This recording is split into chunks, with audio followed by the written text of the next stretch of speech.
जय गुरुदेव बच्चों, आप सब कैसे हैं? अच्छे हैं? अच्छे ही होंगे। चलिए हम लोग आज अलंकार में अनुप्रास अलंकार पढ़ेंगे। क्या पढ़ेंगे बच्चों? अलंकार में अनुप्रास अलंकार पढ़ेंगे। तो देखिए अनुप्रास अलंकार की परिभाषा क्या होती है?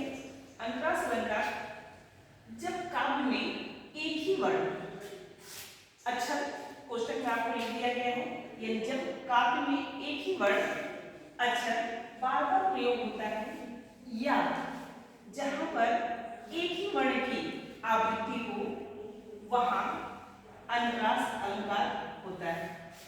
कहने का तात्पर्य है कि जब काव्य में एक ही वर्ण एक ही अक्षर बार बार प्रयोग हो तो वहां पर अनुप्रास अलंकार होता है। अब उसका उदाहरण देखेंगे, जैसे चार चंद्र की चंचल किरणें, चार चंद्र की चंचल किरणें। अब देखिए हम यहाँ पे ये देखेंगे एक ही वर्ण आप समझते हैं। वर्ण का कहने का मतलब होता है, यानी वर्ण जैसे हम का लिखें खा लिखें तो ये हमारा एक वर्ण है, लेकिन अगर हम का मा ला मिलाकर कमल हो जाएगा, यानी एक ये शब्द बन गया है। हमें क्या ध्यान देना है? वर्ण। क्या ध्यान देना है? वर्ण।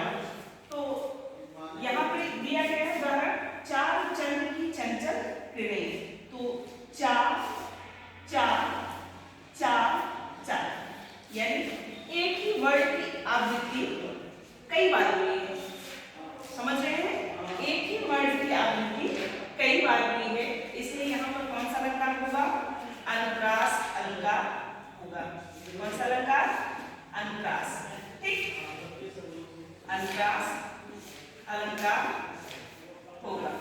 अब इसी तरीके देखिए दूसरा उदाहरण समझेंगे। क्या है? रघुपति राघव राजा राम। यहाँ पर किस चीज की आवृत्ति हुई थी? चावड़ की बार बार आवृत्ति हुई थी, लेकिन यहाँ पर क्या है? रघुपति राघव राजा राम, यानी राम राम राम राम। किस चीज की आवृत्ति हो रही है बार बार? यानी किस वर्ण की? रावण की। किस वर्ण की? रावण की। बार बार इसमें क्या आ रहा है? रावण। रघुपति राघव राजा राम। तो यहाँ पर क्या होगा? अनुप्रास ही अलंकार होगा। कौन सा अलंकार होगा? अनुप्रास अलंकार होगा। अब एक और देखेंगे उदाहरण। देखिए नीचे दिया है तरन तंजा तट तमाल तरवर बहु छाया। क्या दिया है? तरन तंजा तट तमाल तरवर बहु छाया। अब इसको देखिए आपको अपने आप समझ में आ गया होगा कि इसमें किस वर्ड की बार बार आवृत्ति हुई है। अच्छे से समझ में आ गया होगा।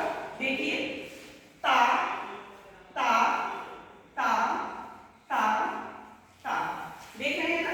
यहाँ पे ता कई बार ये ता आया है। एक वर्ड, दो वर्ड, तीन वर्ड, चार वर्ड, पांच, यानी एक वर्ड कई बार आ गए हैं। क्या हुआ है? एक वर्ड कई बार आ गए हैं, इसलिए यहाँ पर कौन सा अलंकार होगा? अनुप्रास अलंकार होगा। कौन सा अलंकार होगा? अनुप्रास अलंकार होगा। अब आपको अच्छे से समझ में आ गया, तो आप क्या करेंगे? अब आप इसी का कम से कम आप कितने उदाहरण लिखेंगे? इसका आप कितने उदाहरण लिखेंगे? कम से कम आप कितने उदाहरण लिखेंगे? 5। कम से कम 5 उदाहरण